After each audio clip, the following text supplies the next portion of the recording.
स्वतंत्रता दिवस जो है वो आर्मी पर्सोनल्स को डेडिकेट किया जा रहा है। हमारे साथ वीरेंद्र सर आज यहाँ पर है। धन्यवाद पल्लवी। उनको फोन किया, so no water, no water, no water. He says, what is in your front? Yes, sir, enemy. Let's kill them and drink their blood. Out.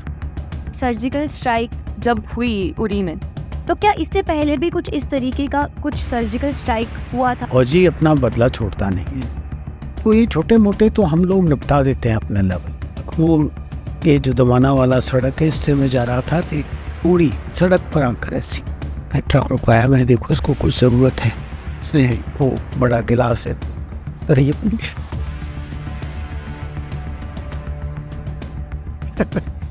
भाई मैं ब्रेकफास्ट वगैरह करके आया, नहीं पुत्र पी ले, और मेरे भी 3 बत्ते लड़ रहे हैं, तू पिएगा, मुझे लगेगा कि उन्होंने पी लिया। पॉडचीत के एक और एपिसोड में आप सबका स्वागत है। इस स्वतंत्रता दिवस के अवसर पर ये एपिसोड जो है हम अपने देश के जवानों को डेडिकेट करना चाहते हैं, तो इसलिए आज हमारे साथ बातचीत करने के लिए मौजूद है retired colonel doctor Virendra Kumar Shahi, जो कि हिस्सा रह चुके हैं बैटल ऑफ चंब का भी, जिसके लिए उन्हें जो है वीर चक्र से सम्मानित भी जो है वो किया गया है। तो आइए उनसे जानते हैं कि एक आर्मी पर्सन की लाइफ में क्या उतार चढ़ाव रहते हैं और उनसे उनकी कुछ वॉर स्टोरीज भी जानेंगे। तो आइए उनसे बात करते हैं। आप सभी को 77वें स्वतंत्रता दिवस की हार्दिक शुभकामनाएं। मैं और अभिजीत आज दोनों हाजिर है और हमारे साथ वीरेंद्र सर आज यहाँ पर है, क्योंकि हमने सोचा क्यों ना आज का स्वतंत्रता दिवस जो है वो आर्मी पर्सोनल्स को डेडिकेट किया जाए, और सबसे ज़्यादा एक्सपीरियंस जिनके पास है वो आज हमारे साथ यहाँ स्टूडियो में है। तो सर पहले तो वेलकम है आपका हमारे साथ आज की कॉन्वर्जेशन में पार्ट लेने के लिए। धन्यवाद पल्लवी। सर पहले तो सर मैं ये पूछना चाहूँगा कि जैसे आपने बताया था कि आप 21 साल के थे जो आपने आर्मी ज्वाइन की थी, एंड सर आज का 21 साल का बच्चा है, युवा, वो एनजाइटी के पीछे है, मतलब डिप्रेशन साथ में, एंड जॉब्स के लिए भाग रहे हैं।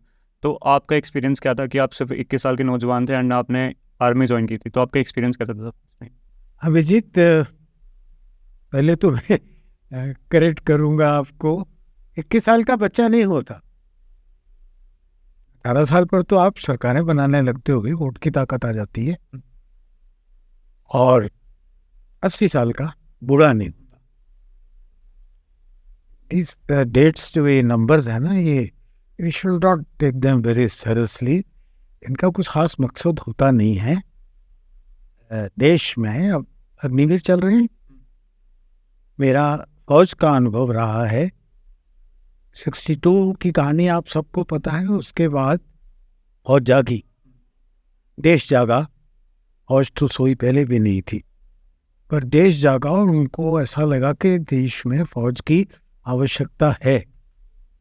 उसके पहले सोचते थे कि शायद इनकी रिक्वायरमेंट नहीं रही है, और जब देश को लगा कि उनकी आवश्यकता है तो बड़ी रेजिंग्स हुई, और इसके पहले के रेजिंग्स लेकर वो ट्रेन होकर अनुभवी सिपाही बनकर तैयार होते। पाकिस्तान ने जल्दी करके 65 में हमारे ऊपर अटैक कर दिया, और 65 युद्ध में ज़्यादातर लड़ने वाले लोग 3 साल सर्विस, अगर 62 के बाद भर्ती हुए तो 2 साल सर्विस, 2.5 साल सर्विस के यंग बच्चे थे।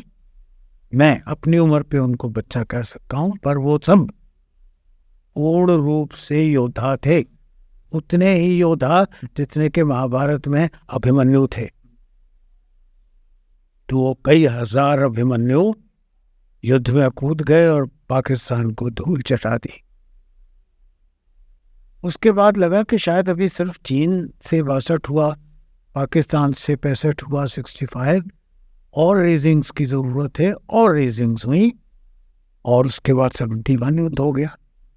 तो जो 65 के बाद 67, 68 में रेजिंग्स हुई, फिर वो योद्धा 2-2, 3-3 साल की सर्विस के थे, और उन्होंने पाकिस्तान के 2 टुकड़े करके संसार में एक मिसाल पैदा कर दी कि युद्ध में भारत कितना निपुण है, हमारे योद्धा कितने वीर हैं, और हमारे मिलिट्री लीडर्स कितने सक्षम और काबिल हैं।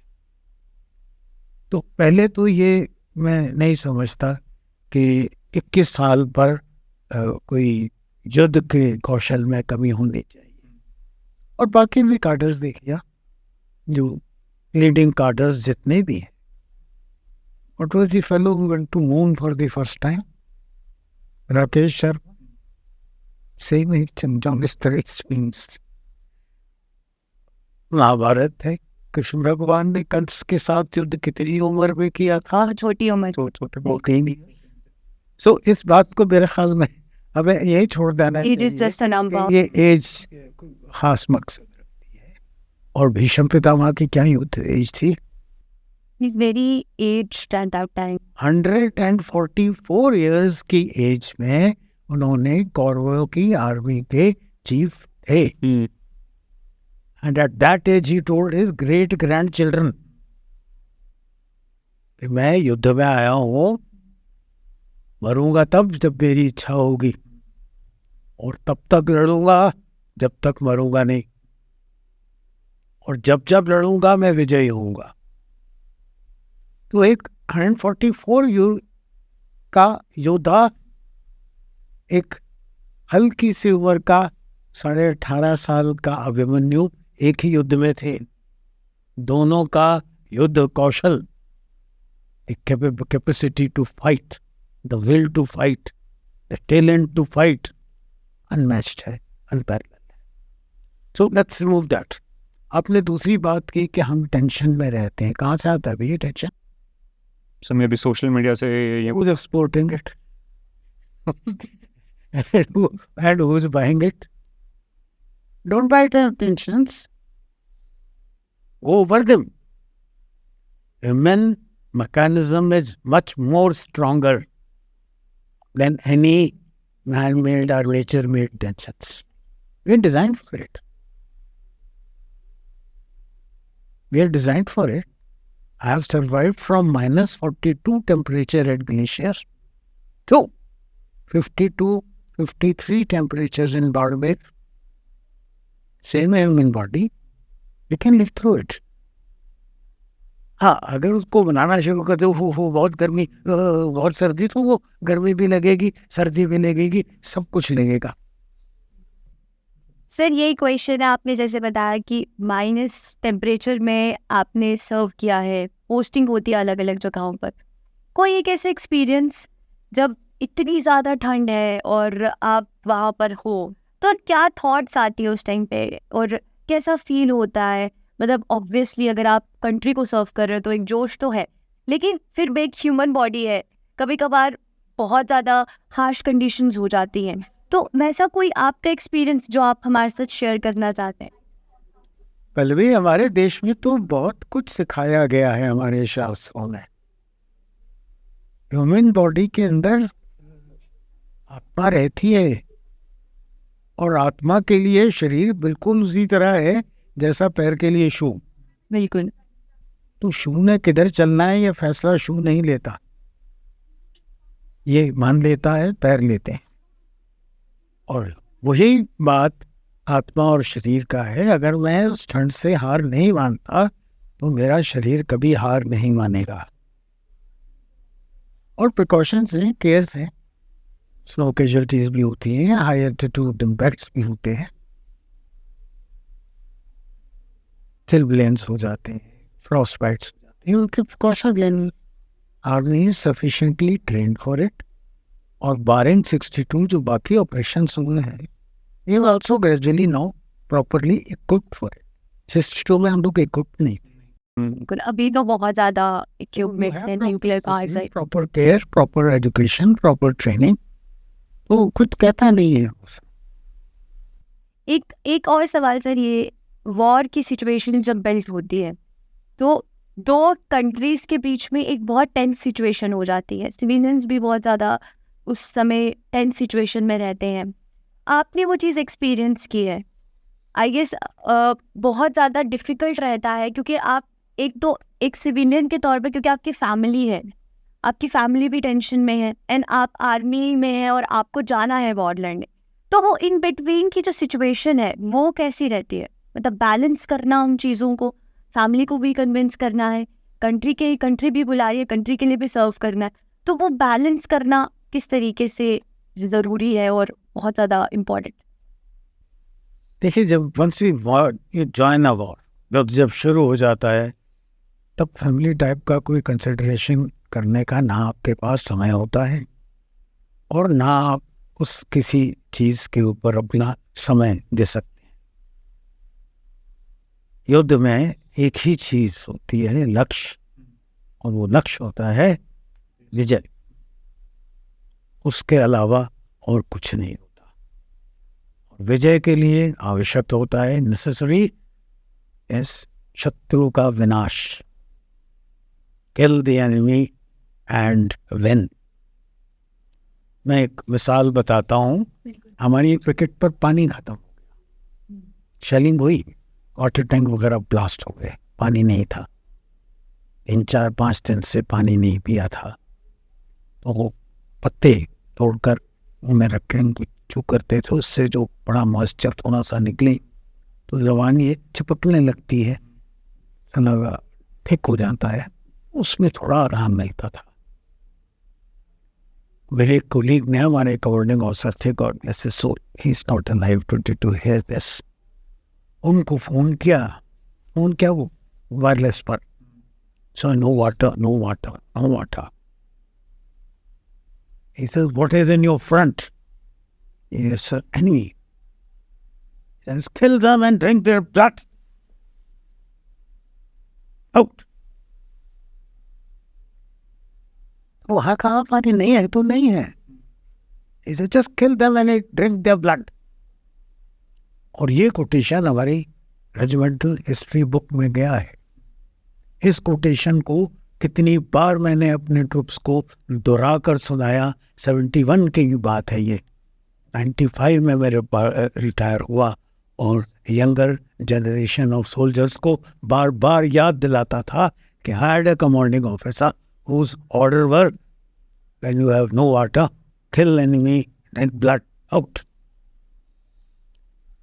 तो वो जज्बा रहता है युद्ध का, उसमें फैमिली तो ये बातें पीस टाइम की है सोचने की। बिल्कुल। एक क्वेश्चन और है सर कि सर्जिकल स्ट्राइक अभी हम सब ने जब हुई उरी में, तो क्या इससे पहले भी कुछ इस तरीके का कुछ सर्जिकल स्ट्राइक हुआ था या कुछ ऐसा प्लॉट बना था जो जिससे हम लोग अवेयर नहीं है? क्योंकि अभी तो सोशल मीडिया है तो अभी बहुत इजीली इसके बारे में सबको पता था कि उरी में सर्जिकल स्ट्राइक हुआ, लेकिन क्या इससे पहले भी ऐसा हो गया कि सिचुएशन तब भी बहुत टेंस थी जितनी अभी है?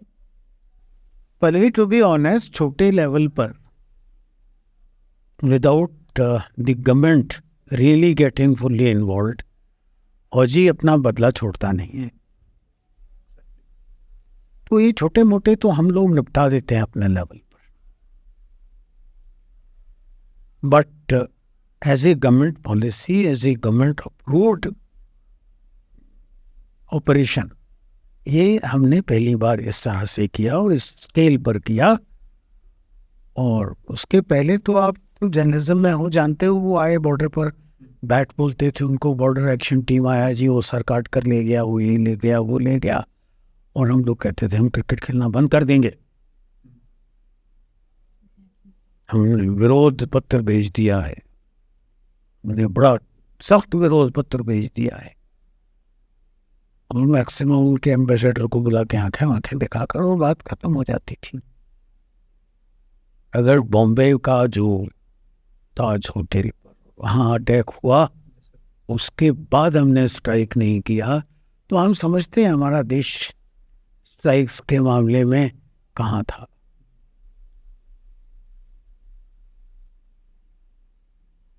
ओबामा ने किताब लिखी है, उसने पूरा बयान किया है, बिकॉज वो राष्ट्रपति थे अमेरिका के उन दिनों में, और उनको बहुत बुरा लगा था कि अमेरिकन सिटीजन भी बॉम्बे में मारे गए थे, और उन्होंने शायद भारत सरकार को इशारा भी दिया था कि यार कुछ You have to take the action. Revenge करो, पर शायद हमारी सरकार का कुछ नजरिया नहीं था, ऐसा नजरिया नहीं था ऐसा। तो ये जो 2 स्ट्राइक्स हुए हैं, उसके बाद बॉर्डर की वो बॉर्डर एक्शन टीम्स बंद हो गए ना। न सिर्फ बॉर्डर एक्शन टीम्स बंद हो गए, जब ये स्ट्राइक हमने जाकर बालाकोट में किया, उसके बाद अब वहाँ से रिक्वेस्ट आता है सीज फायर रख कर लीजिए सीख फायर को और आगे बढ़ा लीजिए, अब हम बात करना चाहते हैं। वरना यही तो बातचीत पाकिस्तान करने से इनकार करता था कि हम बात नहीं करेंगे, पहले कश्मीर खाली करो। अब वो कहते हैं हम बात करना चाहते हैं, कश्मीर का मुद्दा धीरे धीरे सॉल्व हो जाएगा, आप कोई बातचीत के टेबल पर तो आइए। तो ये बदलाव क्यों आया है? ये स्ट्राइक से आया है। Surest way of defence is offensive. अगर आप युद्ध के लिए तैयार नहीं हैं तो आता जाता कोई नहीं करते थे। वे CRPF के लड़कों को हथियार साथ है, सब कुछ जा रहे, गांव के लड़के आके धक्का मार रहे हैं पीछे से, तो वो सब क्या था? वो भी योद्धा थे, ट्रेंड थे, फायर कर सकते थे, मार सकते थे, हथियार से भी मार सकते थे, बिना हथियार के भी मार सकते थे, पर उनके हाथ बंधे हुए थे।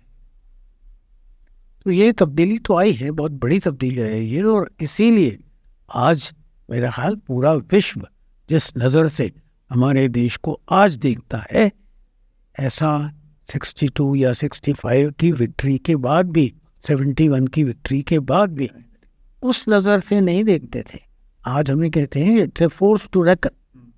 भारत देश की एक मान्यता है, युद्ध में भी, पीस में भी, एज एन इकोनॉमिक पावर भी, as a diplomacy world over में भी।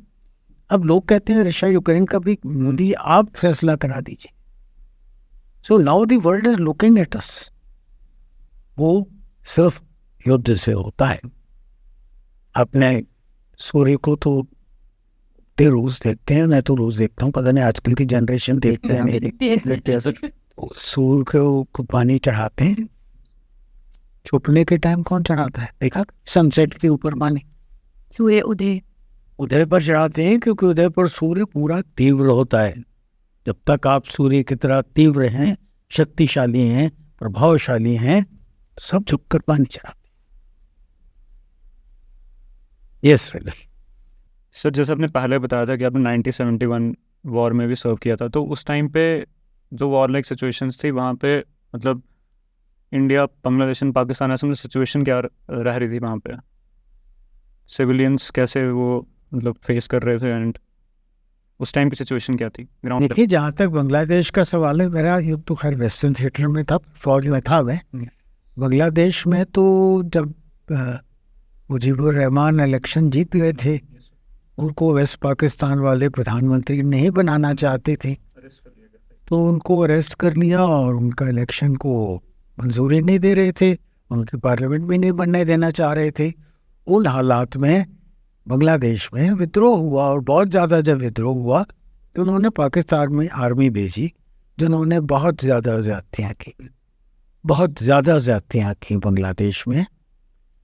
और बांग्लादेश से इतने रिफ्यूजी भागकर हिंदुस्तान में आने लगे, तो हमें लगा कि इतनी हम लोग करोड़ भर पॉपुलेशन को नहीं खिला पाएंगे, और हमारा देश इतना समृद्ध नहीं था। हम खुद इंपोर्ट करते थे अनाज, हमारे यहाँ खुद 2 स्क्वायर मील खाने का राशन पूरी जनता के लिए नहीं था। ऐसी हालत में, और हम 2 युद्ध से उभरे थे, 62 और 65 से, फाइनेंशियली भी इकोनॉमिकली भी स्ट्रॉन्ग नहीं थे। ऐसी हालत में इतना बोझ हम शरणार्थियों का नहीं ले सकते थे, और पाकिस्तान उनको लेने को तैयार नहीं था। वो तो जाते थे निकल जाएंगे, जितने कम हो जाए बंगाली वहाँ से। तो ऐसी सूरत में जो बंगाल में, बांग्लादेश आज कह रहे हैं हम, कभी इस पाकिस्तान कहते थे, वहाँ पर जो बंगालियों ने एक मुक्ति वाहिनी बनाकर, एक मिलिशिया तौर पर, उनसे उन्होंने पाकिस्तान आर्मी का विद्रोह शुरू किया। पाकिस्तान आर्मी ने बहुत ज़्यादतियाँ की, लेडीज़ के साथ, बच्चों के साथ, कत्लेआम, नौजवान मार देने। तो उस समय पर भारत ने मॉरल रिस्पॉन्सिबिलिटी लेकर और अपने ये करोड़ भर शरणार्थियों को वहाँ वापस भेजने के लिए बांग्लादेश की मदद की। और जब इंडियन आर्मी मदद को पहुँची तो संसार में दुनिया का सबसे बड़ा सरेंडर हुआ, armed with ammunition in uniform सिपाही से लेकर कोई 2-2.5 दर्जन जनरल ऑफिसर्स तक 93,000 पाकिस्तानियों ने हथियार फर्श पर रखकर घुटने टेक कर हाथ जोड़कर सरेंडर कर दिया। ये तो रहा किस्सा ईस्ट का। जब पाकिस्तान ने देखा कि ईस्ट पाकिस्तान बांग्लादेश बन गया, ये तो हाथ से गया, तो उन्होंने एक बहुत ज़बरदस्त अटैक किया अखनूर में। मकसद ये था कि अगर अखनूर से वो कट ऑफ कर देते हैं तो नौशहरा, छम, जोरियान, नौशहरा और राजौरी और पुंछ, ये इलाका कवर कर लेंगे। बांग्लादेश के इलाके जितना ही है, कुछ बड़ा ही है, अगर वो इस पर कब्जा कर लेते हैं तो इक्वल हो जाएगा। नॉट ओनली इक्वल हो जाएगा, ये साथ लगा हुआ है, रहेगा, कनेक्टेड है, कनेक्टेड है, बिल्कुल साथ है, कंटिगुअस एरिया है, बजाय इसके कि इतनी दूर ईस्ट पाकिस्तान था। इस पर कब्जा करना चाहता और मैं इस जगह तैनात था। मेरा युद्ध यहाँ हुआ था, जिसके लिए जैसा आप लोगों ने जाना है, मुझे वीर चक्र भी दिया गया। तो उसी युद्ध की मैं बात बता रहा था कि हमें पत्ते भी चबाने पड़े। और जहाँ तक जनता का सवाल है, मैं सल्यूट करता हूँ भारतीय जनता को। पूरा देश हमारे साथ, पूरी देश की सहानुभूति हमारे साथ थी। मैं जब युद्ध करने जा रहा था, हर स्टेशन पर कॉलेज की, स्कूल की लड़कियां हमें रक्षाबंधन करके और तिलक लगा रही थी। इतना कि जब मैंने मुंह धोया तो मेरा ये स्किन छिन गया था यहाँ, इतने ज्यादा वो वार्मथ मिल रही थी। कुछ हजार टीके मुझे लगाए गए। तो वो सिंदूर को लगा के जब फेस धोया तो यहाँ पर द स्किन पील्ड ऑफ। इतना प्यार, इतना मोहब्बत इस पूरे देश ने हमें दिया। अखनूर ये जो दमाना वाला सड़क है, इससे मैं जा रहा था, तो पूरी सड़क पर आकर ऐसी मैं ट्रक रुकाया, मैं देखो इसको कुछ जरूरत है। उसने रोका, मैंने कहा हाँ भाई क्या? उसने वो बड़ा गिलास है दूध का, तरिए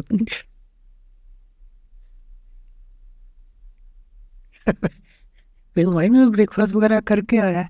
नहीं पुत्र पी ले, लड़ाई में जा रहा है ना, दूध पी कर जा। और मेरे भी 3 बच्चे लड़ रहे हैं, तू पिएगा, मुझे लगेगा कि उन्होंने पी लिया। ये देश का जज्बा था। अब उस माँ से दूध पीकर कौन पीठ दिखा सकता है युद्ध? जब वो जज्बे याद आते हैं, जब वो देश का हिम्मत साथ होती है, उसके बाद पाकिस्तान की क्या मजाल। वो हमारे एक योद्धा ने कहा था ना, यंग, आप यंग बच्चे कहते हैं, यंग बच्चे नहीं होते।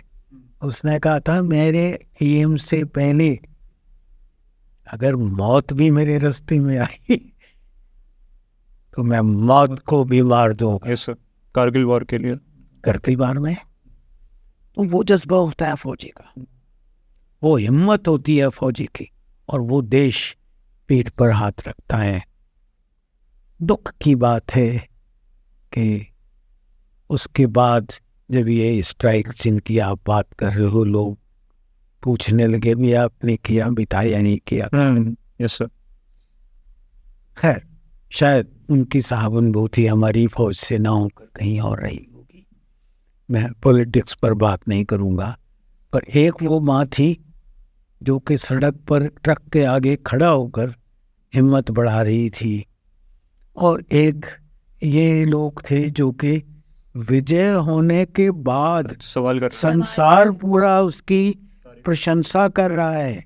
कितने लोगों के डेलीगेशंस उस युद्ध को और स्ट्राइक को समझने के लिए आए हैं कि किस तरह आपने कामयाबी पाई, और एक देशवासी कह रहे हैं हमें तो हुआ ही नहीं, क्योंकि पाकिस्तान रेडियो ने कहा है कि ये नहीं हुआ।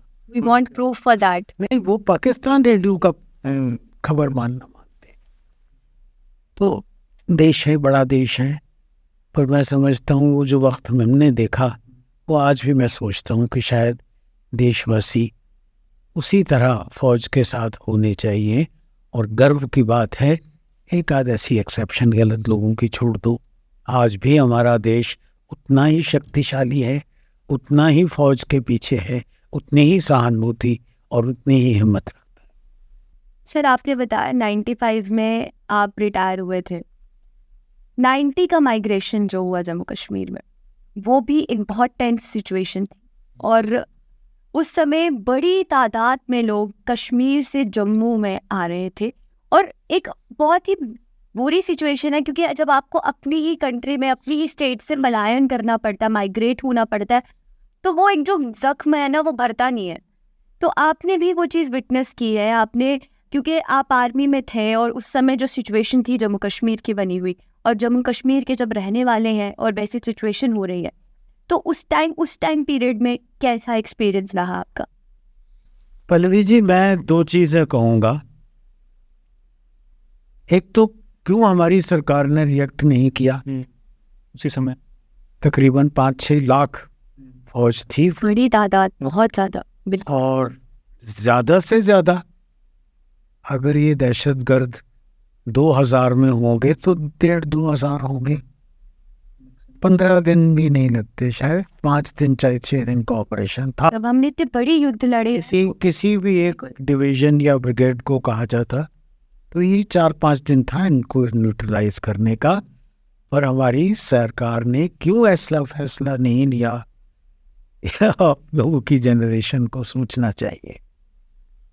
ये तो इसका एक रूप है। आप, मैं फौजी एंगल से बता रहा हूँ। ये वही बात है कि फौजी हाथ बंधे हुए हैं और लोग धक्का दे रहे हैं। तो ये सब हमारे देशवासियों के साथ हो रहा है।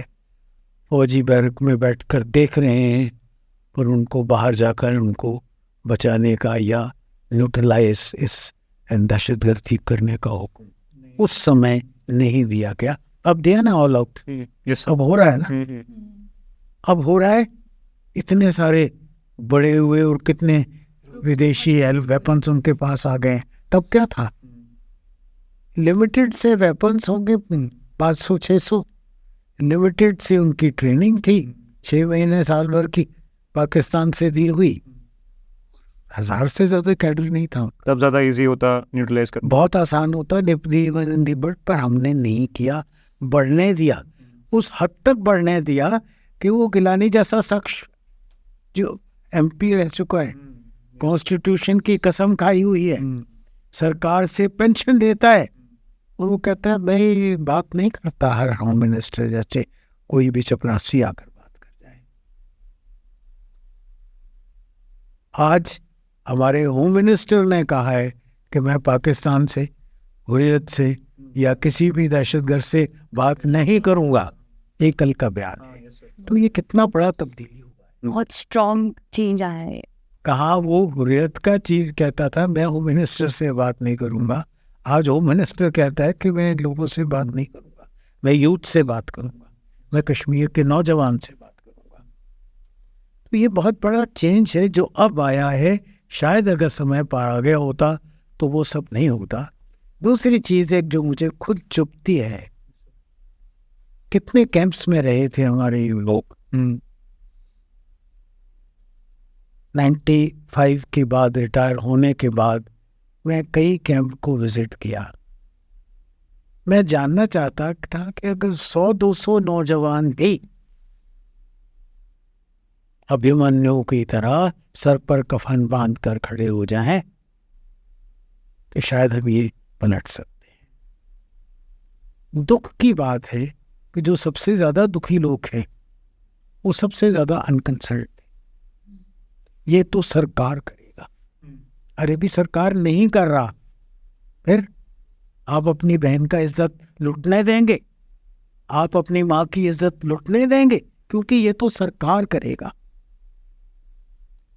तो बड़े दुखद सी बात है कि the most troubled community was the least interested community in fighting back. और एक तो मैडम मिली, उससे कुछ थोड़ी मेरी लंबी बातचीत हो गई डिस्कशन के तौर पर या शनि से आर्गुमेंट के तौर पर। कहते हमारा बच्चा तो पढ़ा लिखा होता ना तो ये लड़ाई नहीं कर सकता। मैंने कहा मैडम आप कितना पढ़े लिखे? शी सेड मैं BA किया है, BSc and then I have done my MA। ऐसे मैडम मैंने 5 पोस्ट ग्रेजुएशन किए हैं, PhD भी हूँ, आज फिर युद्ध में जाने के लिए तैयार हूँ। What are you talking about? आपका मतलब है ये भीष्म पितामह से लेके और अर्जुन से लेके वेदांत के सब ज्ञाता ये सब अनपढ़ थे? Today you have to do your research into warfare. आज एक मिसाइल को समझने के लिए आपको 5 साल पढ़ाई करनी पड़ती है।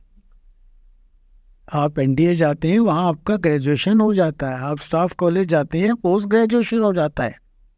And you have to do your research in whatever on field you are.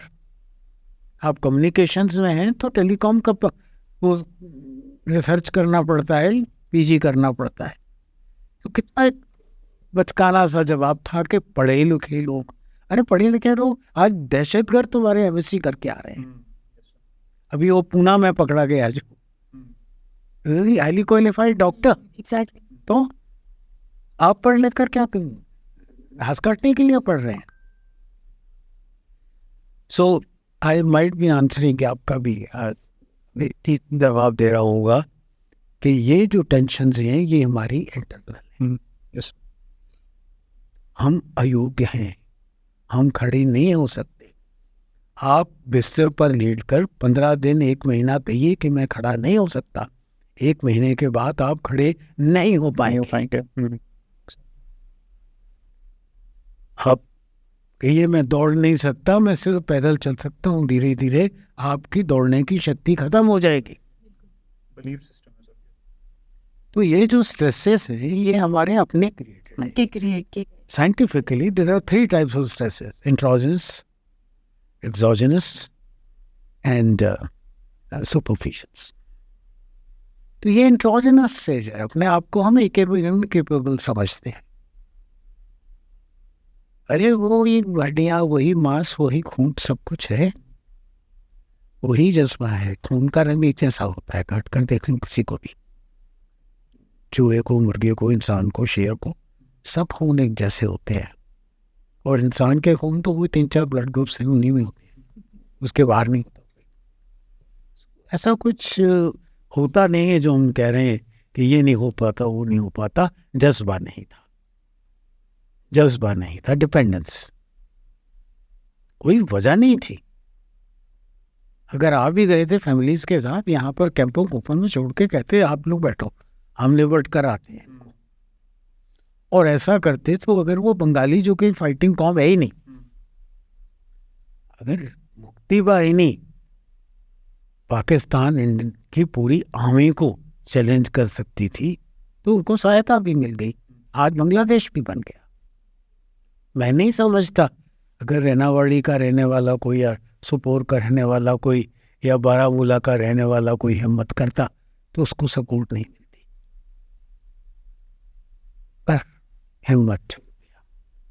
तो ये दोनों तरफ ब्लेम मैं इक्वली करता हूँ। सरकार को जो करना चाहिए था उस समय की सरकार ने नहीं किया। जहाँ तक लोकल सरकार थी वो तो हमारे चीफ मिनिस्टर पर इंडियन चले गए थे, वो थे ही नहीं है। और गवर्नर रूल था, उसको लोकल अपोजिशन क्रिएशन उन्होंने काफ़ी शुरू कर दिया। ऑल टोल्ड भारत सरकार ने और स्टेट गवर्नमेंट ने रिएक्ट नहीं किया। स्टेट गवर्नमेंट के पास भी फोर्सेस कम तो नहीं थे, बिल्कुल JKP तो थी, उसके अलावा इनके पास 7-8 बटालियन रिजर्व पुलिस के भी थे, पर इन्होंने भी रिएक्ट नहीं किया। सरकार करेगी, सरकार ने नहीं किया कि लोकल मामला है। और वो 4.5-5 लाख लोग इनको अनाउंसमेंट करके, मैंने वो रिकॉर्डिंग सुने हैं कि या तो अपनी लेडीज को छोड़ जाओ और चले जाओ, जान बचानी है तो भाग जाओ, तो भागना पड़ा। ये क्या मंदिर है? ये शालामार के पास रणबीरेश्वर मंदिर। मैं कुछ पहचान वालों को मिलने गया था और किस हालत में थे। पता चला था फलाना परिवार पे आया, फलाना परिवार आया। कश्मीर में जान पहचान के लोग थे, उनकी तलाश किसी की कि वो कहाँ है, शायद इसमें मिल जाए। कई कैंप्स में भटका कुछ लोगों को ढूंढने के लिए, और काफ़ी इंटरेक्शन हुआ। बहुत दुखी, बहुत तंग, बहुत बुरे हाल में, माइनस हिम्मत।